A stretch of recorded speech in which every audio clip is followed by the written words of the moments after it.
Hey GCC family, hope you guys are doing well today. You know, it was not too many years ago, like 3 or 4 years ago now, that I found myself in a period of time in my life where I was taking a ton of personality tests for all kinds of various different reasons.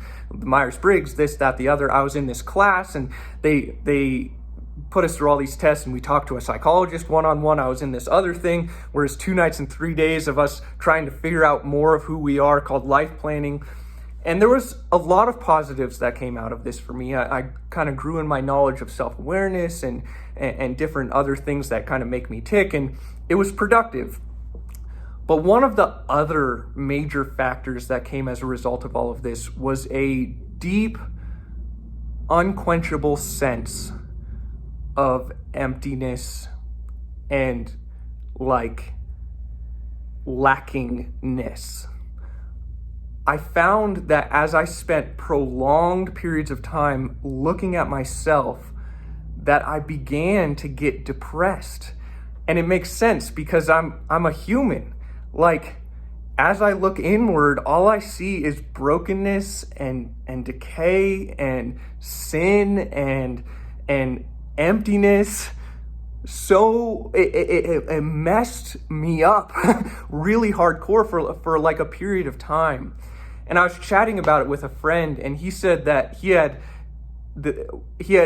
experienced similar things, and that in his estimation, as we look inward for prolonged periods of time, I'm not saying that it's bad every once in a while to look inward, even if you got to do counseling or something like that, where you spend a lot of time looking inward. I'm not saying that that's bad. I think it's appropriate every once in a while, but when we spend our lives looking inward at ourselves, the result is either that we realize how broken we are, or we think we're better than we are and we get arrogant. So it's depression or arrogance.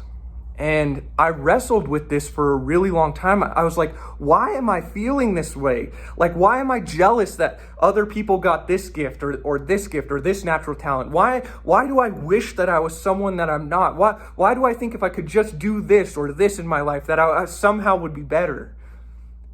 And then it hit me. The reason I was experiencing all of these things is because my eyes were set on myself.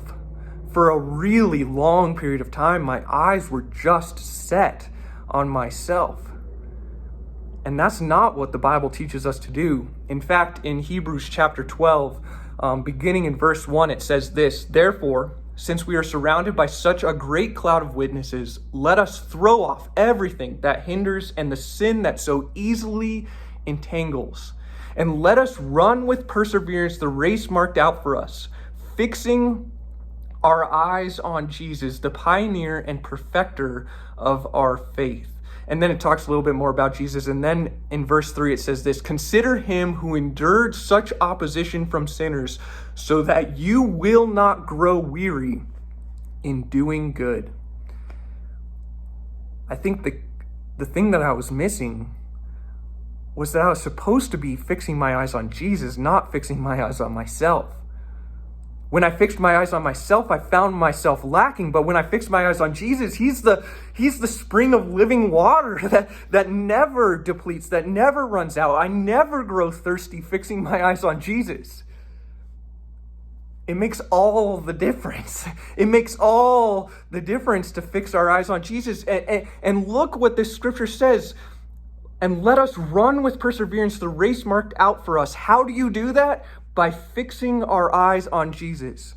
Not by fixing our eyes on ourselves, not by gritting and pulling up our belt straps and making it happen, but literally by fixing our eyes on Jesus. That's how we run the race that he set out for us. And we consider him who endured such things so that we will not grow weary. So that's my invitation to us today. Fix your eyes on Jesus, the founder and perfecter of your faith. Anyway, hope you guys have a great rest of your day. God bless.